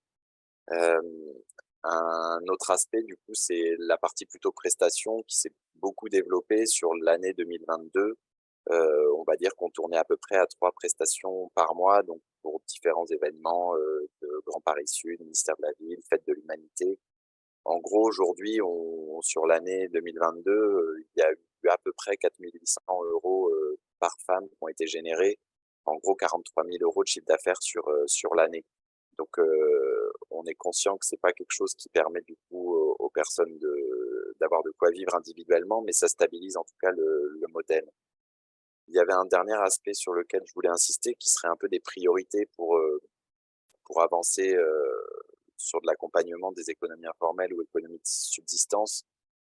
C'est vrai que du coup, on le voit, l'économie informelle, elle est quand même constitutive de l'économie dans les quartiers. On chiffre environ à 15% du PIB national issu de l'économie informelle, donc c'est quelque chose qui n'est pas anodin. Donc je pense qu'elle doit être partie intégrante des stratégies, des politiques de développement économique, et je pense que l'événement organisé aujourd'hui et la démarche depuis 2 ans de RTES, ça va vraiment dans ce sens-là. Et j'en profite pour remercier pour l'invitation et de nous y avoir associés. Et d'autre part, du coup, il y a une dimension qui me paraît un peu fondamentale, qui est celle de pas forcément se focaliser sur la formalisation des économies informelles individuellement, parce que je pense que ça risque d'exclure en gros les entrepreneurs eux-mêmes. Autrement dit, sur le secteur informel, je pense qu'il y a la forme collective et coopérative qui est la plus appropriée, parce que ça me paraît illusoire de penser qu'on pourra transformer individuellement toutes les activités, mais par contre formaliser un outil de production qui pourra contribuer, lui, à faciliter la formalisation des situations individuelles des personnes. Je pense que c'est quelque chose qui fonctionne, et ça sur les différentes filières. Donc, autrement dit, c'est que la finalité, elle consiste pas forcément à accompagner les individus, mais plutôt à accompagner la structuration de l'activité informelle, contribuer à la développer et stabiliser un outil qui est viable économiquement, qui permet du coup d'intégrer sur une logique de flux des individus afin de permettre de formaliser ou d'améliorer leurs conditions de vie, mais sur tout un tas d'aspects sur les dimensions de santé, de retour à l'emploi, donc qui soit un peu un espace qui combinerait du coup une viabilité économique autour de la filière et un accompagnement social des individus en parallèle. Voilà en gros les éléments que je voulais partager. Merci. Merci beaucoup, Jonathan Stébig et Mathieu Morosini. Jonathan, il y a quelques demandes de précision de chiffres clés, mais que tu as rappelé. Je t'invite à répondre dans le chat. On va, voilà, et certains ont d'ailleurs été précisés par Mathieu. Et j'invite maintenant Marial Herriot et Shahrazad Tapti du conseil départemental de Seine-Saint-Denis à nous faire part de la manière dont le conseil départemental de Seine-Saint-Denis aborde de manière transversale et en tout cas à travers différents dispositifs, différents secteurs, direction de la collectivité, ce sujet des pratiques informelles et de leur accompagnement. Et je précise que tout comme les Mamas de Grigny d'ailleurs, une fiche est dédiée à l'action globale du conseil départemental de Seine-Saint-Denis dans le repère du RTES apparaître très prochainement et dont je vous ai transmis le lien vers la version projet. Marial?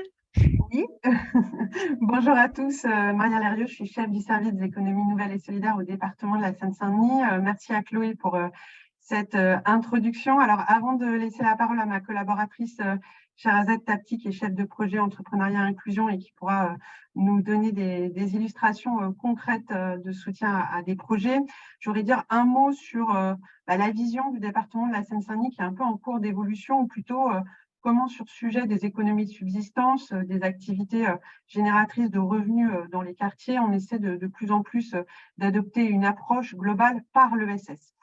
La première raison, c'est qu'il y a d'abord un constat qui est bien dressé d'ailleurs dans le programme d'investissement des compétences lancé par l'État. C'est la nécessité de faire une place aux bénéficiaires dans les parcours d'insertion, tant pour le co-design de l'offre d'insertion que pour la participation à la gouvernance même des projets. Donc, on peut dire que c'est un leitmotiv qui est plutôt ancien pour l'ESS, qui est plutôt que de parler de bénéficiaires, cherche à faire des coopérants, et central dans la politique de la ville. C'est pourquoi on pense que voilà, cette approche nous permettra de positionner favorablement de nouvelles solutions. Dire aussi qu'on est partie prenante de d'autres dispositifs comme Territoire zéro chômeur longue durée en Seine-Saint-Denis, qui là aussi par des compétences des habitants à valoriser. Donc, c'est avant tout un regard à changer, et ça a été dit tout à l'heure, sur ces habitants des quartiers.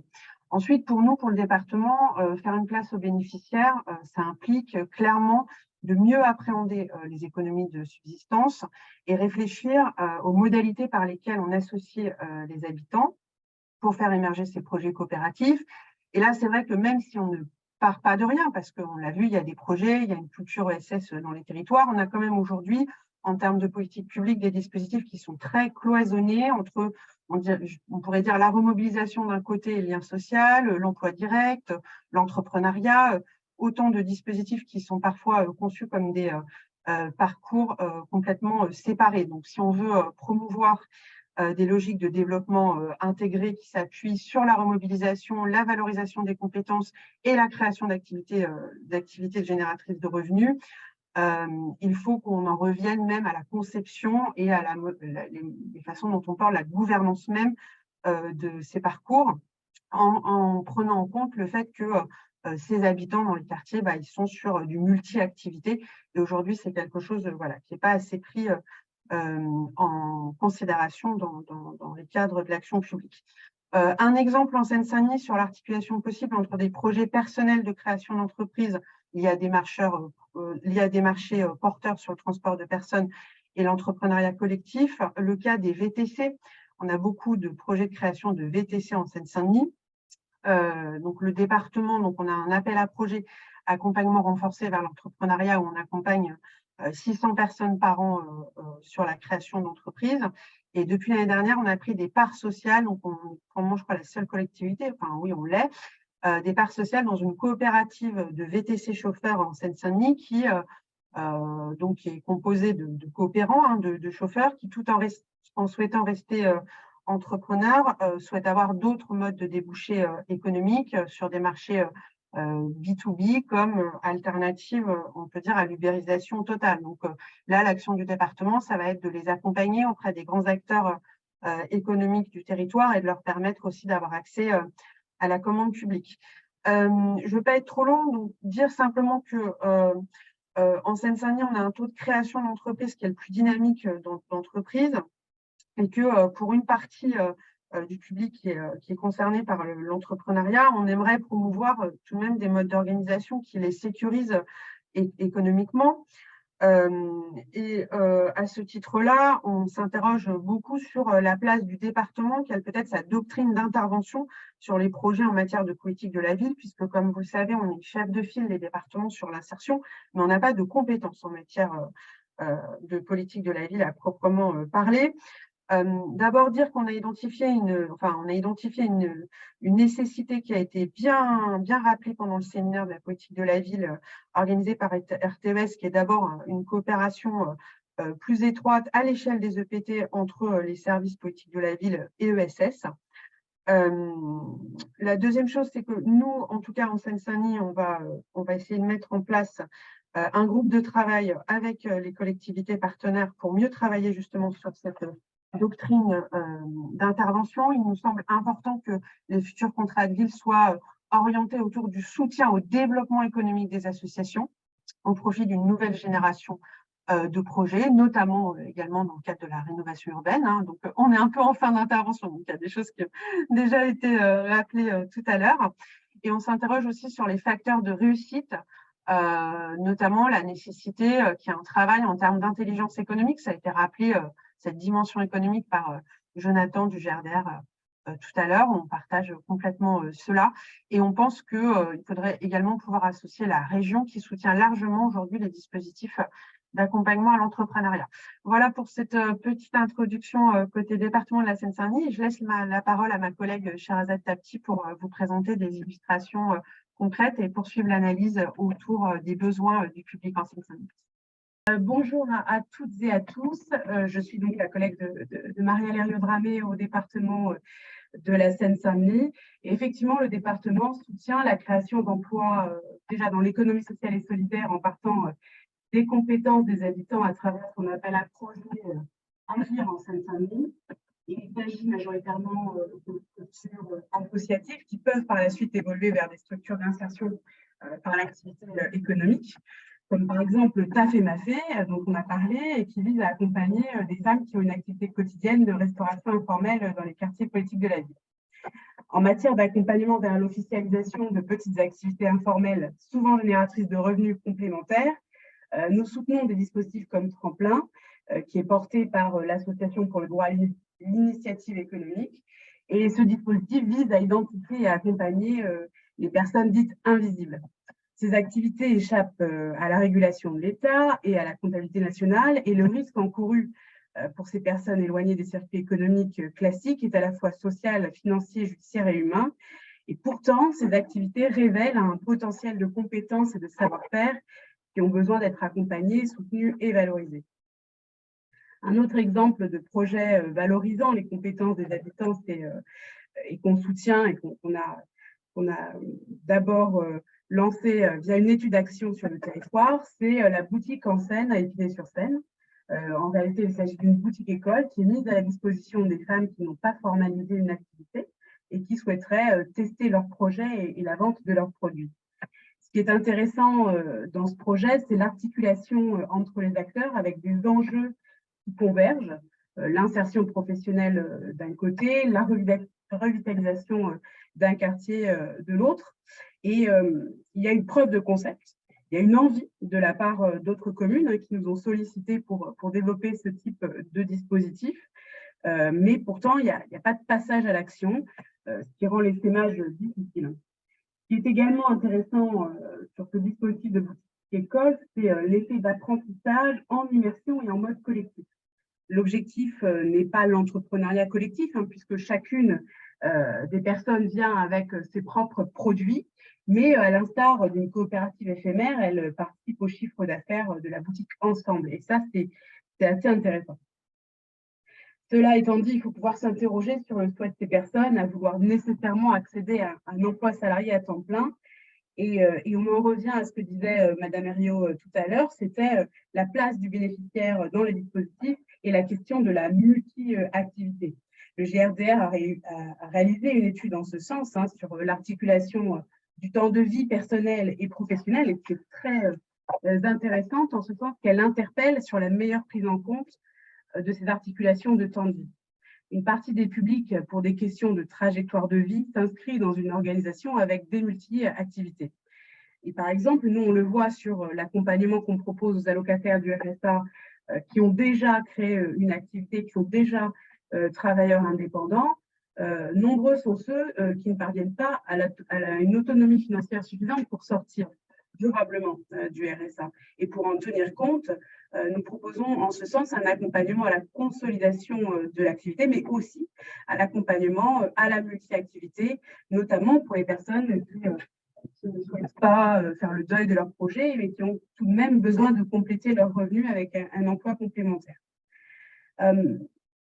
Notre objectif est de travailler une approche globale par l'économie sociale et solidaire en partant de la reconnaissance des compétences des habitants, en tenant compte de leur choix d'articulation de temps de vie. Et il s'agit en réalité de renouer avec des organisations économiques qui parachèvent une démarche de démocratie économique, revenir à des organisations plus structurées comme des coopératives ou des mutuelles. Et en ce sens, nous aimerions continuer à soutenir des actions comme celles qui vous avaient été présentées il y a quelques minutes, portées par le GRDR, les Mamas de Grigny. Nous aimerions importer ce type de dispositif sur le territoire. Et voilà, c'est comme l'a dit Chloé aussi en introduction, le RTS va prochainement publier une fiche sur cette approche globale en Seine-Saint-Denis et nous restons bien entendu disponibles pour en échanger avec vous. Voilà, merci. J'espère que je n'ai pas été trop rapide pour respecter le timing. Merci beaucoup, Maria Lerio et Shahrazad Tapti. Et désolée de ce planning, effectivement, de ce temps court. Et effectivement, on arrive à la fin de ce webinaire. Il y a Madame So de l'ADI qui a donné ses coordonnées si vous avez notamment des questions à propos du dispositif tremplin porté par l'ADI. Je pense qu'elle nous a quittés, mais en tout cas, n'hésitez pas, si vous souhaitez en savoir plus, ou probablement à contacter Shahrazad Tapti qui pourra aussi vous en échanger d'un point de vue collectivité. Frédéric, je crois que je te donne la parole pour le mot de la fin. Alors, le mot de la fin, non, ça ne va pas être moi Oui. pour le coup, mais effectivement, le temps est passé très, très vite. Il y a eu beaucoup d'informations, de sujets qui ont été exprimés. Ce qu'on vous proposait, c'était de revenir en fait sur 2019, le travail effectué par le CNV à cette époque, et finalement donner aussi la parole à Marion Mangin pour nous faire un rapport d'étonnement sur la situation d'aujourd'hui. Donc, on a vu des éléments de société, des pratiques qui commencent à s'installer dans les territoires, mais qui souffrent finalement de moyens pour avancer, de cadres aussi pour structurer leur démarche. Voilà, qu'est-ce que ça évoque, Marion, du coup, sous forme de rapport d'étonnement, toute cette avancée, tous ces travaux qui ont été conduits là depuis quelques années. Merci Frédéric, bonjour à toutes et à tous. Déjà, merci de m'avoir convié au webinaire et merci à tous les intervenants pour tous ces témoignages et ces retours d'expérience très riches. Rapidement, pour ceux qui ne connaissent pas, le Conseil national des villes, c'est une instance historique de la politique de la ville qui est présidée par le Premier ministre ou en son absence par le ministre chargé de la ville. C'est une instance de réflexion, d'analyse et d'anticipation des évolutions des politiques publiques qui contribue par ses travaux et recommandations à la définition du cadre et des orientations de la politique de la ville dans plusieurs domaines, l'habitat, le cadre de vie, l'emploi, l'éducation, la lutte contre les discriminations ou encore la participation citoyenne. Comme vous le voyez sur la slide, du coup, l'instance elle contient 64 membres qui sont répartis en 4 collèges paritaires de 16 membres chacun, un collège d'élus, un collège d'acteurs économiques et sociaux, un collège de personnalités qualifiées et un collège d'habitants. Et actuellement, nos vice-présidentes sont Fabienne Keller, qui est députée européenne, et Hélène Geoffroy, qui est maire de Vaux-en-Velin. Tous les retours qu'on a eus pendant tout ce début d'après-midi font écho donc aux travaux du CNV qui avait donc été saisi en 2019 par le ministre de la Ville et du Logement, Julien Denormandie, donc pour produire un avis et des recommandations sur la richesse économique et les savoir-faire dans les quartiers. Et du coup, en lien justement avec la prochaine contractualisation, le CNV plaide notamment en faveur de l'intégration dans l'instruction de la prochaine programmation de la politique de la ville de la dimension de l'économie informelle dans l'évaluation du développement économique du territoire. Pour revenir un peu sur les témoignages qui nous ont été livrés dans la journée, ce matin, la première séquence permettait un peu de revenir sur les enjeux de définition, de capitalisation et un peu de contour de cette économie informelle. Et lors des groupes de travail du CNV, c'est également la question de la définition avait longuement été débattue parce qu'elle porte en elle-même des confusions sur la nature des activités, mais également des savoir-faire qui sont évoqués dans l'économie informelle. Donc, on avait fait le choix de retenir la définition suivante. L'économie informelle désigne l'ensemble des initiatives et des activités, donc telles que la vente de biens ou les services, les prestations, l'accompagnement de personnes, que ce soit dans des projets individuels ou collectifs, qui sont donc créatrices de valeur et de liens de solidarité, qui échappent à la régulation de l'État et à la comptabilité nationale et qui ne s'inscrivent dans aucun cadre réglementaire et n'offrent donc de ce fait pas de protection sociale pour les personnes. Donc, je sais qu'il y a certaines personnes qui en ont parlé, mais nous, en tout cas, dans nos travaux, les travaux de l'instance ne portent pas du tout sur les activités et le commerce illicite qui concernent la vente de biens volés ou obtenus par fraude.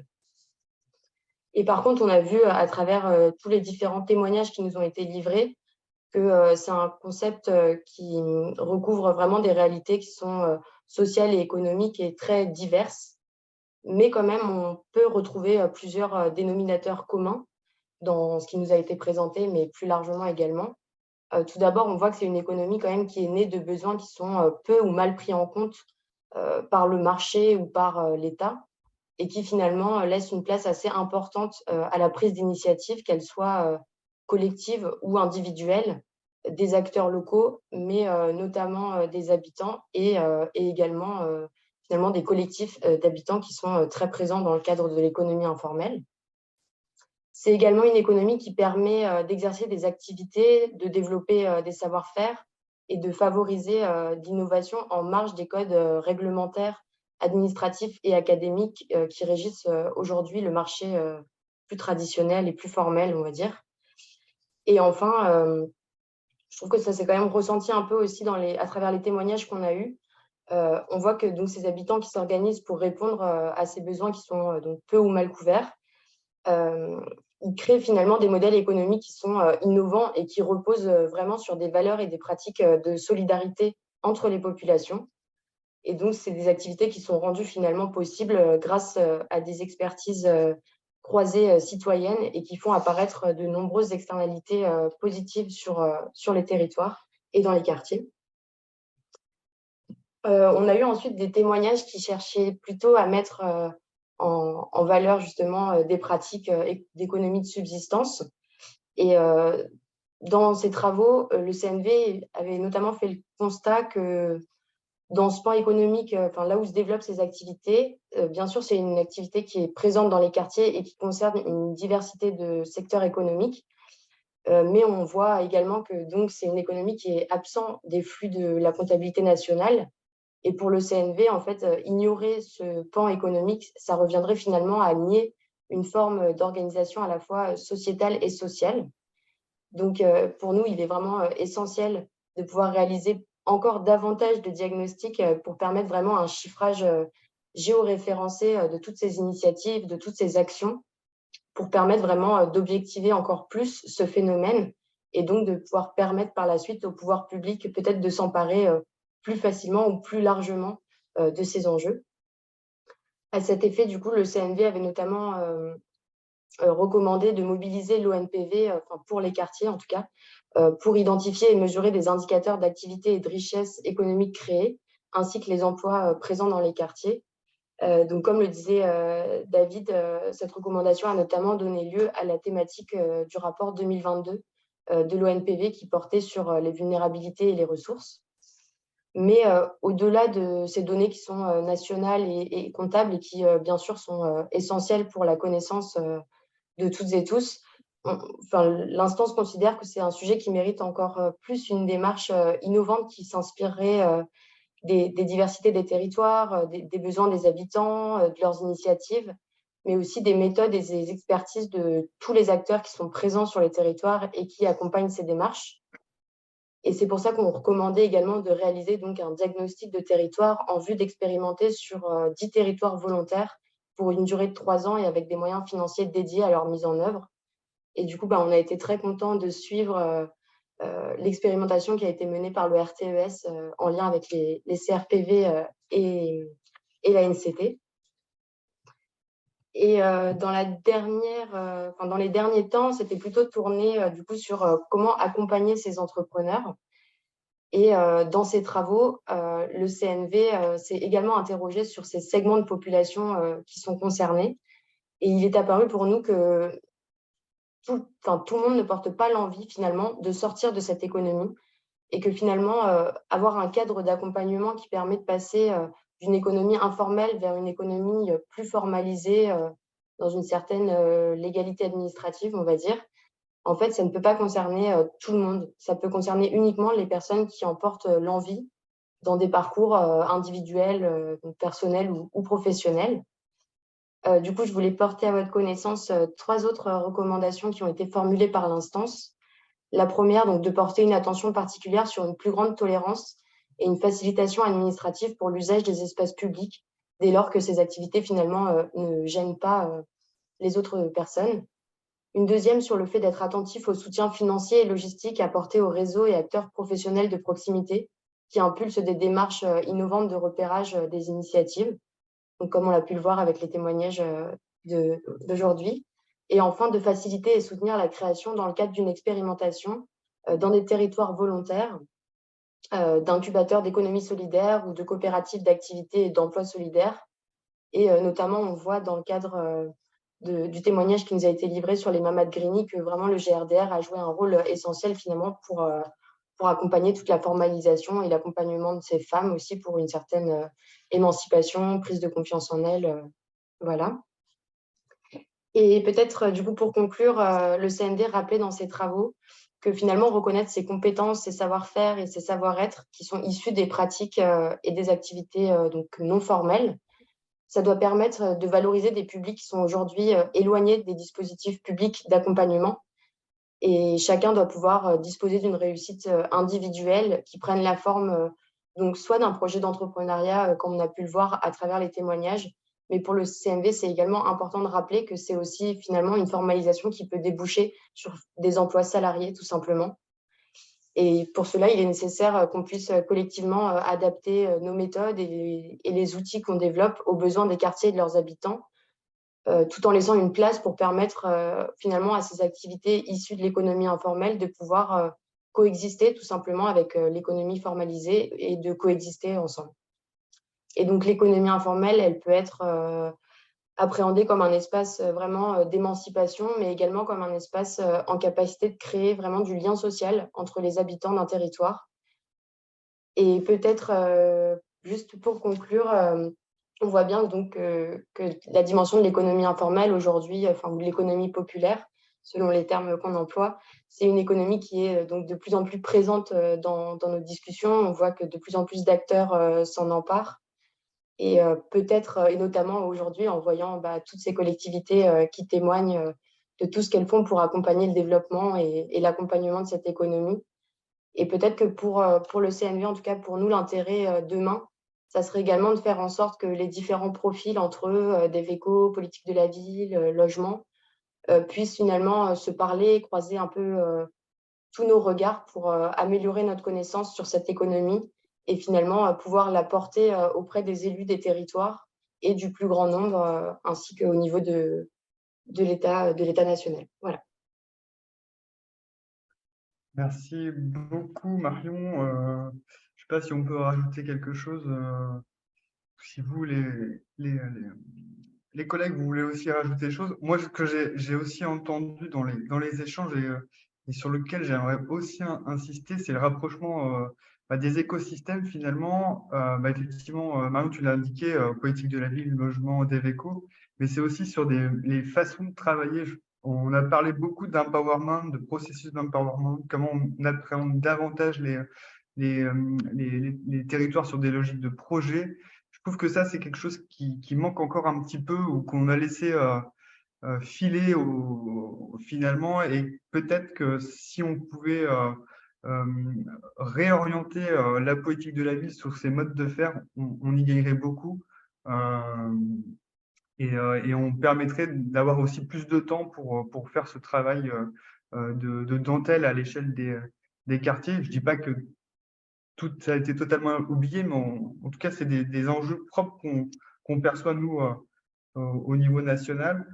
Euh, et, euh, et donc, voilà, en tout cas, c'est ouais, franchement la logique le processus, les méthodes qui me semblent aussi important de relever.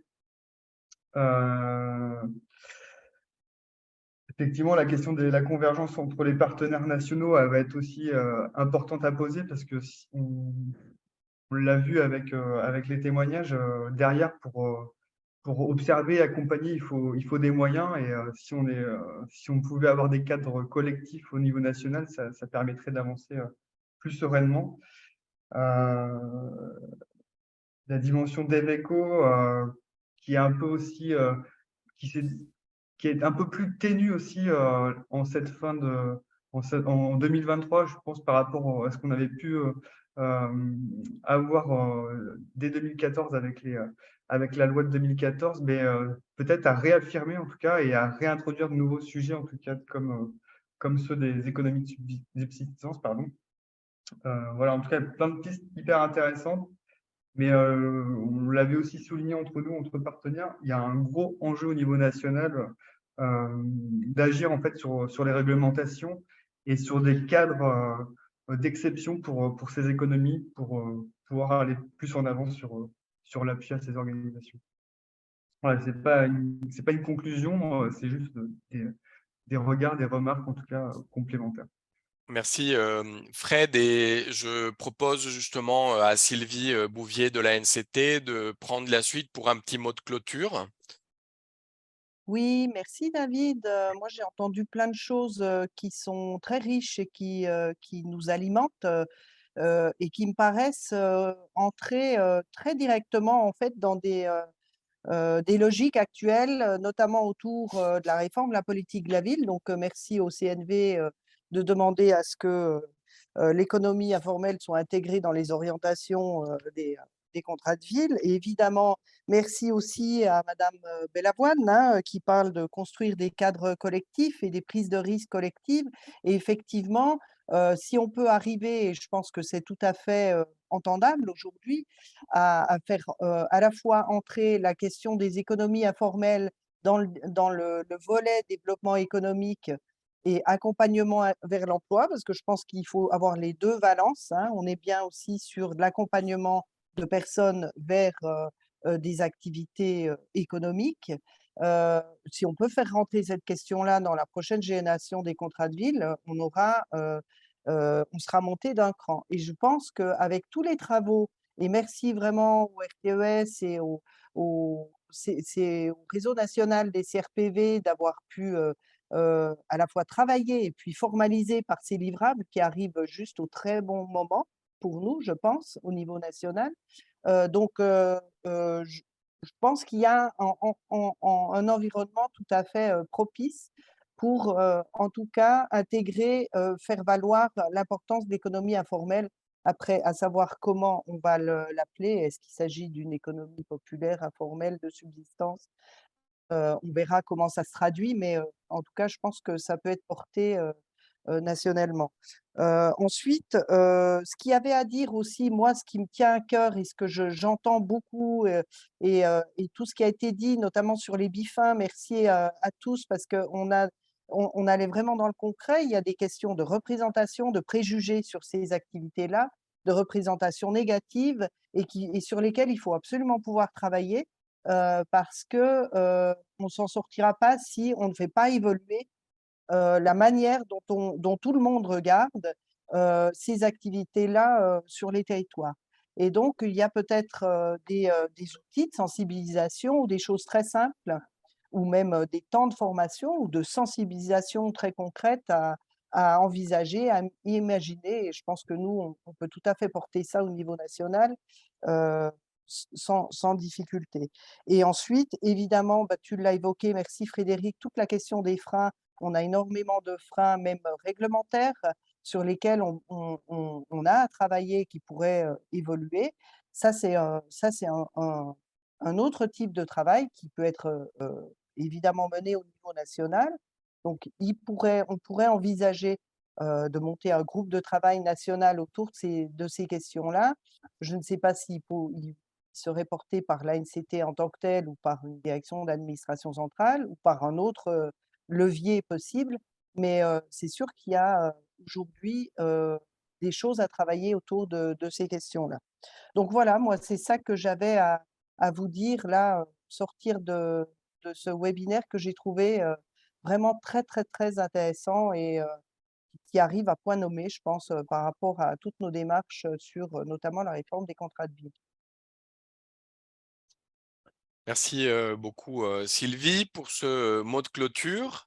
Merci donc aux intervenants, intervenantes qui nous ont partagé aujourd'hui leur témoignage, à Chloé du RTES pour la présentation de leur projet de publication, à Frédéric Frénard et Caroline Moulin du Réseau national des CRPV. Merci Sylvie et merci également Marion Mangin du CNV. L'enregistrement de cet échange sera disponible dans pas très longtemps, ainsi que quelques ressources qui ont été échangées en cours d'échange. Voilà, Chloé, Frédéric, je ne sais pas si vous voulez rajouter quelque chose. Non, merci à tous et toutes et bonne fin de journée. Effectivement, on revient vers vous avec les différentes ressources. Merci.